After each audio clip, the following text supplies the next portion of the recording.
Dankeschön, wir sind Tote. Habt einen wundervollen Abend hier, feiert noch ein bisschen, wir feiern auch noch, wir räumen noch schnell unser Zimmer auf, dann sind wir beim T-Shirt irgendwie, trinken auch noch einen Glühwein und sind gleich da. Bis gleich, vielen lieben Dank, dass ihr da seid, schön, dass ihr da seid.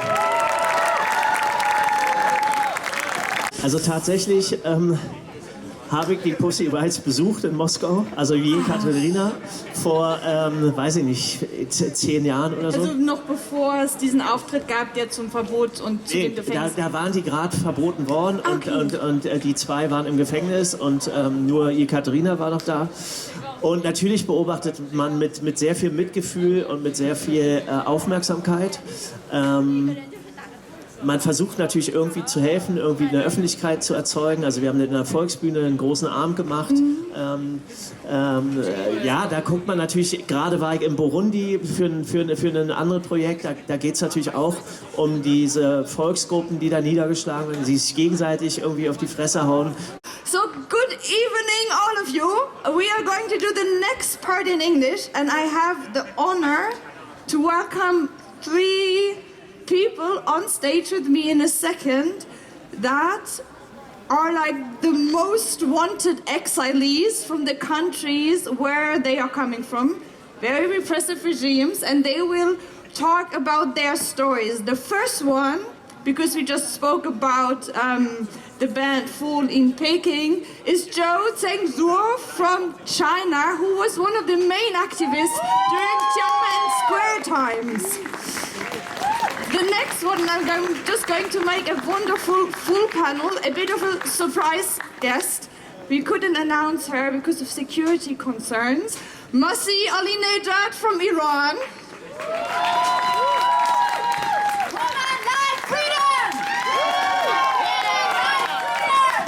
And the last one. Freiheit! Hallo Berlin! Stadt der Freiheit! I practice that a lot. It's very difficult. And the third one is Leopoldo Lopez from Venezuela. I'm very glad to have all of you up here, and just having you here kind of shows also the many different links of international solidarity, because I am sanctioned from going to China, Iran, Venezuela, and Russia because of the solidarity work we're doing. Whenever I speak with Masih Alinejad and, let's say, the Iranian Revolution has a hard time, I say, look at what we have achieved here in Germany and Berlin. On November 8, 1989, people still thought it would be impossible to overcome the GDR, and on November 9, 1989, the wall was gone and freedom is possible. And I know this gives a lot of hope to many people in your countries. Maybe, Joe, we start with you. What does it do to you to stand here in a free Berlin in Stasi headquarters? Tell me. Well, I can't believe I'm here. 35 years ago, I was in a building similar to this building. That was Qincheng Prison, a high security prison in the suburb of Beijing. And in the evening news, we heard about the fall of Berlin Wall. But we didn't really comprehend it because Chinese government blurred over the fact that the wall has fallen. But soon we realized what really happened. So cheers broke out in all prison cells. We all cheered for that moment.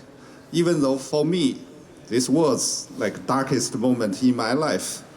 I was one of the most wanted student leaders. I was number 5 on the list. Chinese government killed thousands during the massacre, and they executed quite a few by sentencing them to death. So when we were mocking each other with mocking trial, when it comes to me, it's always like life in prison. But even at that moment, this was a beacon of hope. To me, we know freedom wins over communism. The Iranian regime isn't even content with seeing you here. They are chasing you in the US. Don't go away. Please stay with us. Chasing you here. And there are people who sit in Evin prison today, which is the political prison in Iran. And one of these women that are in jail in Evin prison, she once wrote me, if one day we can turn Evin prison into a museum, and with our families visit the place of repression, which is what you can exactly do here. What does it do to you to be here? I got goosebumps. Guys, do you know we are coming from a country, Iran, where standing like this, women and men, shoulder to shoulder, the way that you dress, with your beautiful smile, dancing, listening to music, considered as a crime. Yes, you're all master criminals in the eyes of the barbaric regime of my country. When I'm saying that showing your hair like this, just feeling the wind in your hair like this, is a crime. Yeah, and you go to prison for that. And that's why when I was walking here, I was like, wow, one day we're gonna walk freely in prison and dance? I cannot believe that. This is the dream of millions of people in my country. Women are not allowed to sing. And right now that we are standing here, celebrating the fall of the Berlin Wall, Iranian women are in prison for the crime of singing. Do you want the logic behind this? The government in my country, the mullahs, they believe that if a woman sings, men cannot control themselves. Yes. How many men are here? Hands up. Let me try it here. Honestly, the mullahs in my country, they think that if I sing, the men get aroused. So I want to sing here to remember the women in Iran, to embarrass the regime, and then check out how many are you actually enjoy.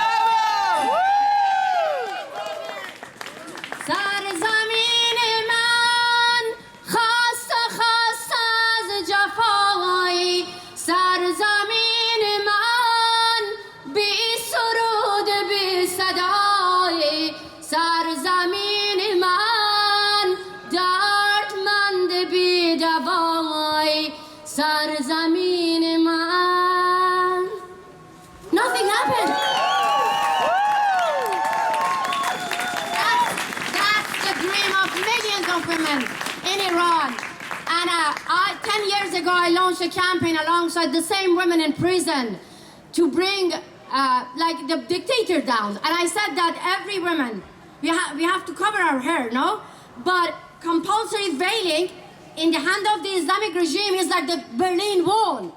And if we manage to bring this wall down, the Islamic Republic won't exist. But believe me, we're not gonna get anywhere without unity, without solidarity. And I want you to stand with the women of Iran.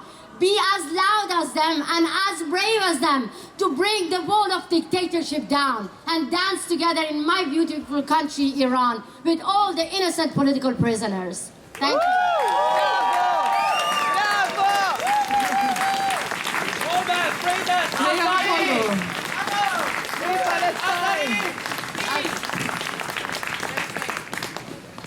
Leopoldo, you come from a political family, a very political family, while your father sits next to me in the Human Rights Committee of the European Parliament. And no matter how different we were on other political aspects, he was always fighting for all those that were suffering under repression, for all those that might have to leave their country and that need support and strength. And I only understood why when I learned about you and when I got to know you, because you had to leave your home country, Venezuela, just for trying to win a democratic election.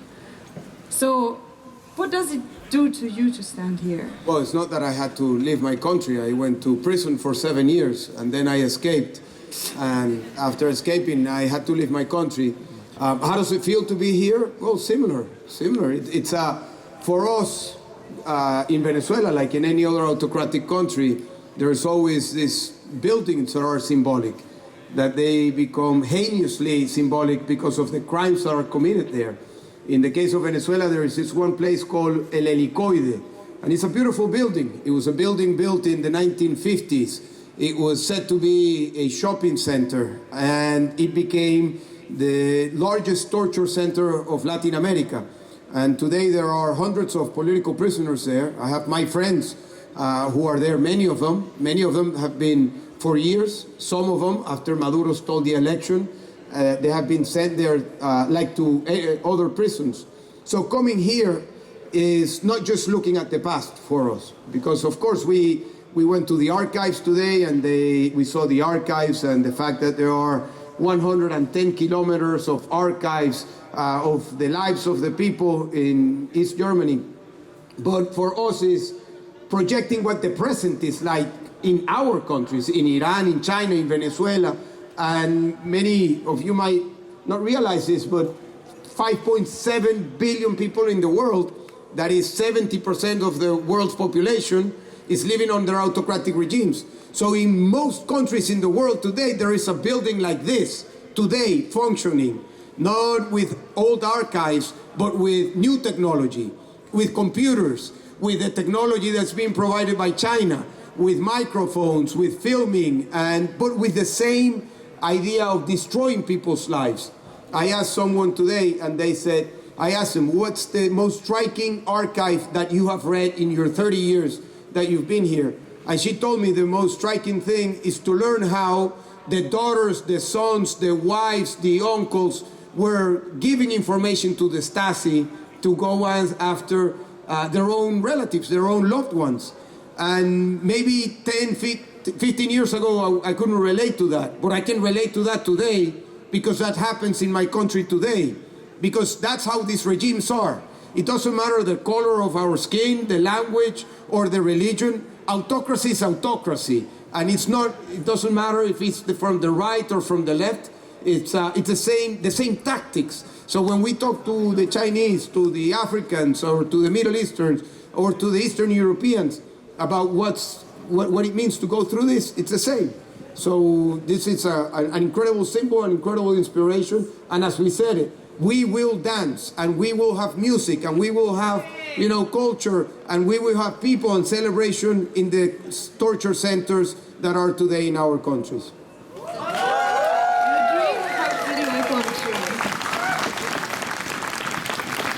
Leopoldo, you just mentioned I was 19 years old. you were 19 years old, but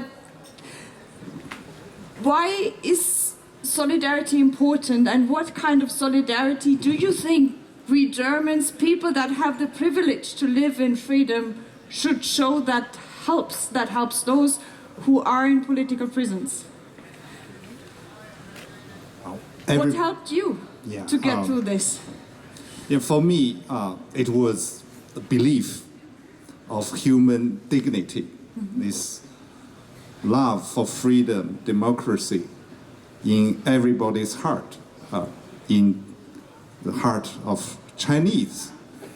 Initially, before the Tiananmen protest, CCP propaganda always brainwashed us into thinking, Chinese people are different. We don't want Western democracy. But the whole world witnessed the truth, the call for freedom, democracy. Millions of people, more than half of population of Beijing, were on Tiananmen Square.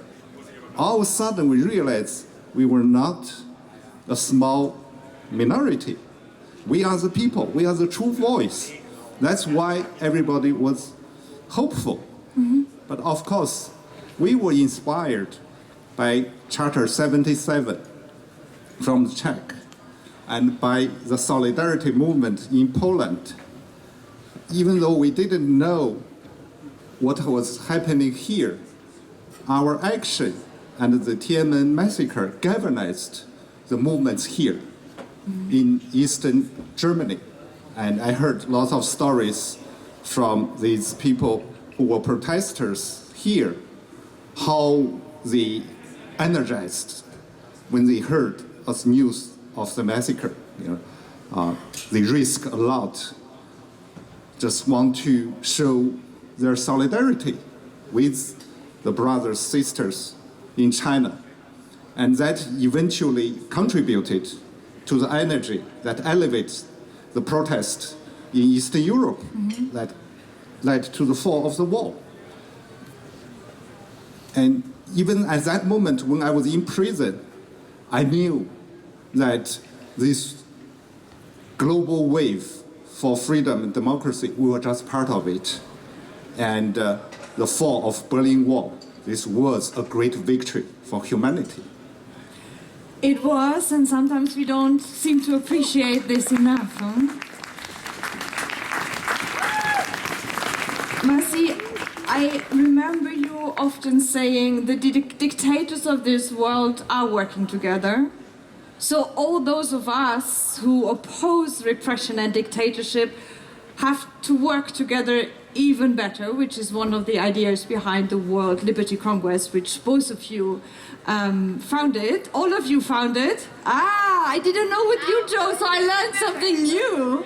So, you are a new member. Congratulations. So, yes, so maybe you can quickly explain the idea behind it. Okay.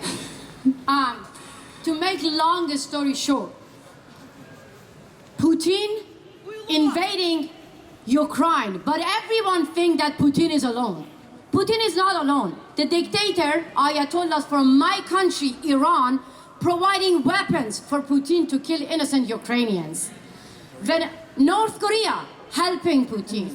Venezuelan dictator, Chinese dictators, they're backing each other. They're supporting each other. They're helping each other. They're voting for each other at United Nations. When you look at United Nations, it became a place to unite dictators, not the nations.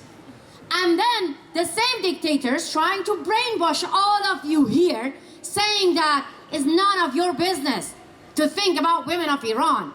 2 years ago, when a woman got killed in my country, Mahsa Jina Amini, simply for showing her hair, we broke this and we convinced the rest of the world that you have to get united with us, because otherwise dictator will get united and they expand their ideology everywhere, here in Germany as well. So a lot of time dictators are telling you that this is their culture. Women of Iran, women of Afghanistan, it's their culture. It is not my culture to be beaten up, to be raped. It is not the culture of women of Afghanistan to be kicked out from a school. It is the culture of ISIS. Yes. It is the culture of terrorism. It is the culture of Islamic ideology. And they're telling you, shh, quiet. You're causing Islamophobia if you condemn this barbaric regime in Islamic countries. No, don't believe that. Because phobia is an irrational fear. But my fear and the fear of millions of women in Iran and Afghanistan of Islamic regime like Taliban, like ISIS, like Islamic mullahs is rational. You have to be scared of them. Imagine 30 years ago if I was walking in New York asking every New Yorkers to help me to end Al-Qaeda. Help me to fight Al-Qaeda. Maybe people in New York would have said like, oh, this crazy woman, what are you talking? Why should we fight Al-Qaeda miles away from New York? What happened? Al-Qaeda, Osama bin Laden killed 3,000 innocent Americans September 11. So Islamic Republic, dictators from Venezuela, from China, from Russia, Latin America, countries in Eastern Europe, Africa, Asia, they're not just killing their own people. I heard something from America I want to tell you. When I came to America, they were saying that what happens in Vegas stays in Vegas. But believe me, what happens in dictatorship is not going to stay there. They're going to come here as well. Just recently, they're like deadlier virus, deadlier than coronavirus. They're going to infect the rest of the world. Recently, the Iranian regime executed a German citizen in Iran. Just 2 days ago in New York, the FBI arrested 2 men who went in front of my house to kill me. I'm not scared for my life. As you hear, I have loud voice. But I want to invite you to join our fight. The World Liberty Congress is our alternative United Nations. We want to unite all of you against dictators.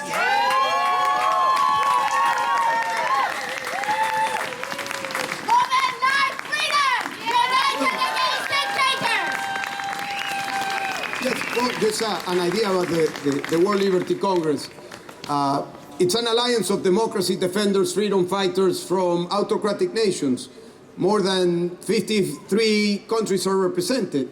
And it's not ideological, and I want to stress this, because many times we try to understand the world under ideological terms, who's from the right, who's from the left.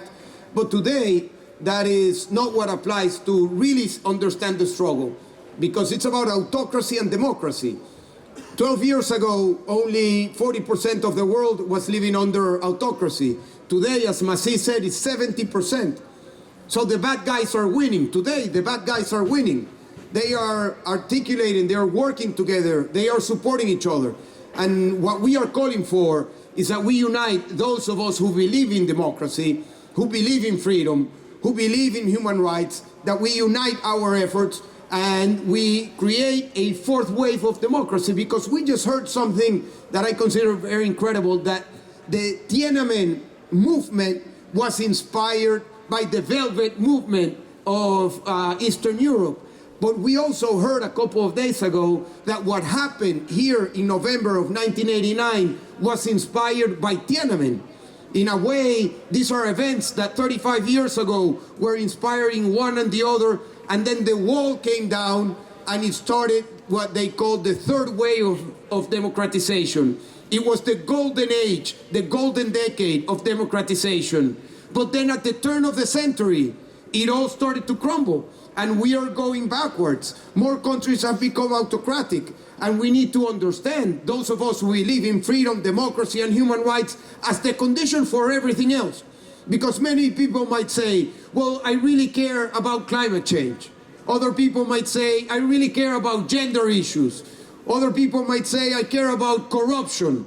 But the reality is that the root cause of all of those problems is autocracy.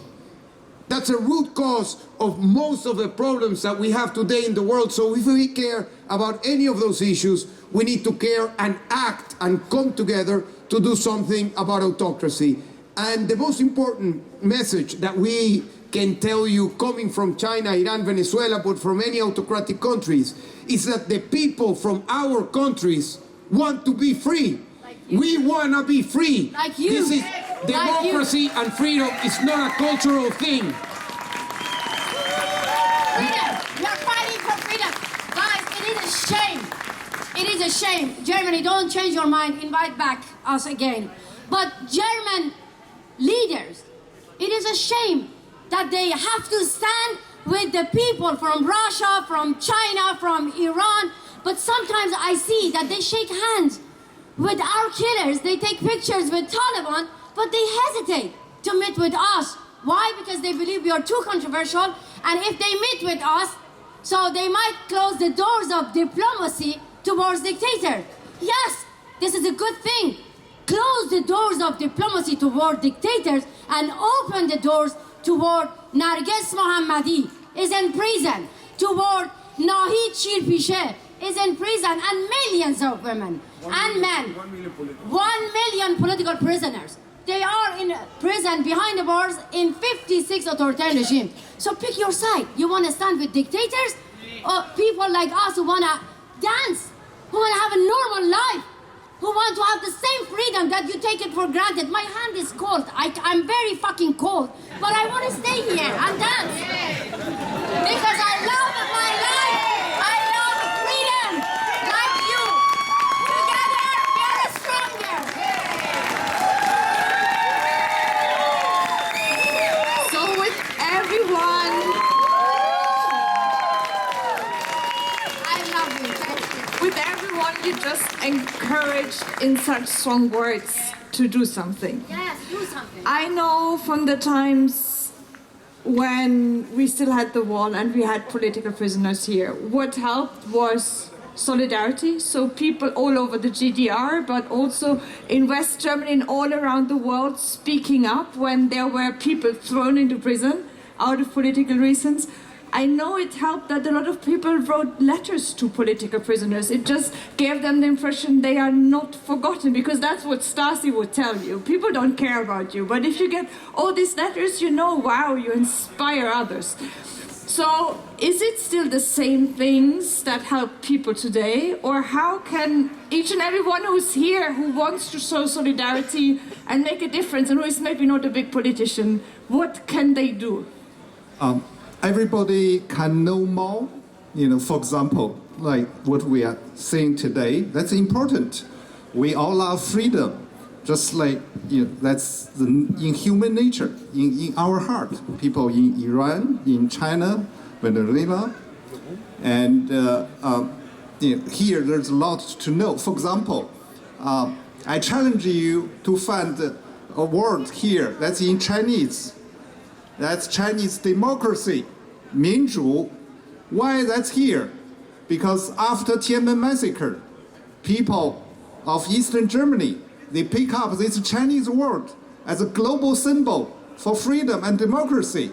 And you can see pictures there. I was in tears when I saw it for the first time. Because for us, a lot of people lost their life, sacrificed so much. And today, there are many people who are suffering in prison. Wang Bingzhang, 23rd year, still in prison. Xu Zhiyong, who was a visiting scholar at Yale University, he can enjoy his life in the United States as a privileged scholar. He chose to go back to China for the vision of a beautiful China. And these are the people that the world should know, should care. And if these kind of people lead a new China, that's a China of peace and prosperity. That's a China for freedom, democracy. Just imagine how beautiful that will be. Leopoldo, what helped you through the years in prison? Well, I spent 7 years in total, and 4 of them in solitary confinement. Oh, that's a kind of, for everyone, that's a kind of torture form of prison that is under international law forbidden. It's actually the UN certified, in my case, that after 4 years of solitary confinement, that was torture. But there are thousands of cases in Venezuela. In my personal experience, and I think every prisoner has a different experience. Mine was very lonely, was in solitary confinement. And since the history of my country for years has been one of imprisonment, persecution, exile, I had read a lot about the experience of people in prison. My family, my grandfather and great-grandfather had been in prison and died in exile. So there was always something present that was having a routine. You need to have a routine. And you need to live day by day. When you're in prison, at least that was my experience. You don't live thinking for the next week or the next month. It's day by day. And my routine was very simple, and I did it every day. I would pray, I would read, write, and I did physical exercise. And I did those 3 things. And I had a sense of winning the day every day that I did those 3 things. And that gave me a lot of discipline and stability. But also something that you said before, never losing the purpose. Because if you think about why people go to prison, even in regular prison, people go to prison to think about what took them there, for redemption or trying to change their behavior. But when you're a political prisoner, you go to prison and you think about the ideas that took you there. In our case, it's the idea of freedom, it's the idea of democracy. And for me was something that I thought about almost every day. What is freedom? And I ask people all the time, what do you think about freedom? And I think that the most accurate and the most human and the most direct answers I get from people are the people who have experienced living without freedom. So when you ask someone from Venezuela or China or Iran, what does freedom mean to you? They will tell you, or someone from East Germany 35 years ago, the way they would answer is very direct to their personal experience. So we that live without freedom, we lost the possibility to speak out, the possibility to meet with the people who we want. We lost the possibility to trust each other. the possibility to even pray to the God that you want. And that's losing all of that means that you're not free. So freedom is having all of those things. And I think a place like Berlin, and of course a date like today, the fall of the Berlin Wall, this is so symbolic. You know, in Venezuela, when we were starting our movement, we always talked about the fall of the Berlin Wall. It was always the moment.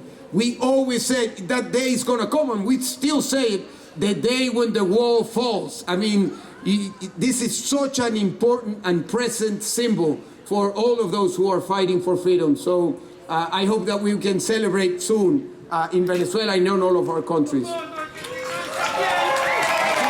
Venezuela libre, hermano. Venezuela libre. Free China.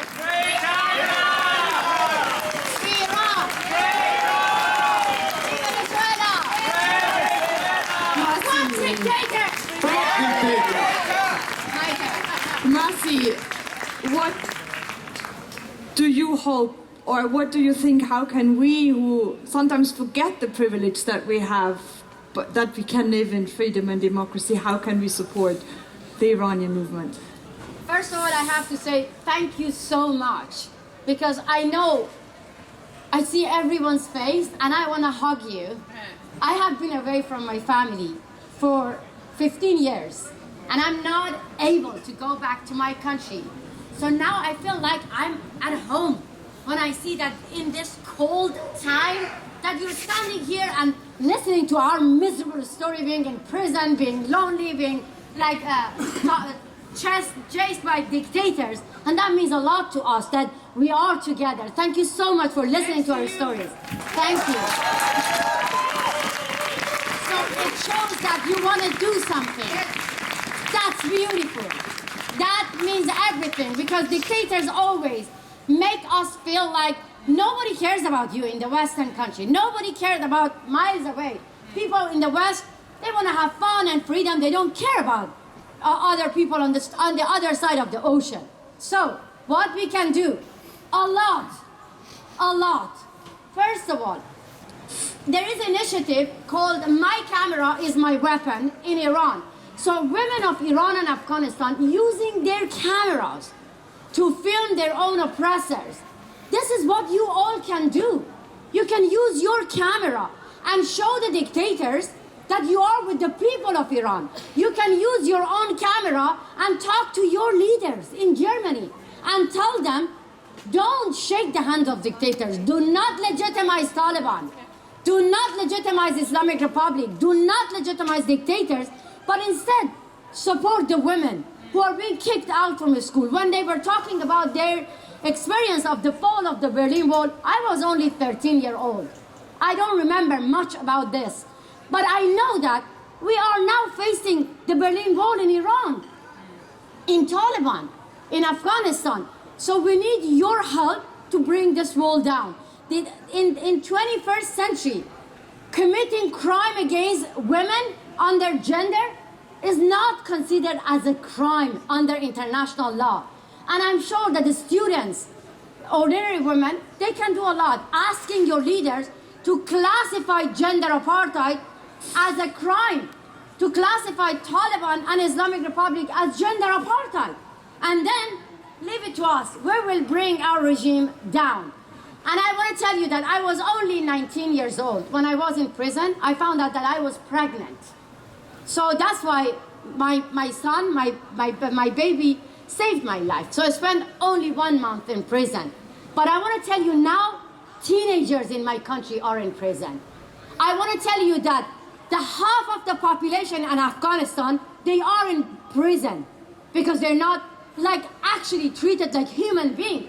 When you're not allowed to talk, women of Afghanistan are not allowed to talk. So it means that they are in prison. So do not let your government to legitimize our dictators. And you can do a lot. Again, I want to say thank you. And together, we are stronger. Yeah. One day I will invite you to my country. Believe me. Thank you so much. Thank you all. Thank you, Joe. Thank you, Mercy. Thank you, Leopoldo, for coming. And I hope we will all be able to dance here to the music of Pussy Riot in 15 to 20 minutes. Thank you very See you much. next time in Berlin, the city of freedom! City of freedom, thank you.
Last time we see them in the first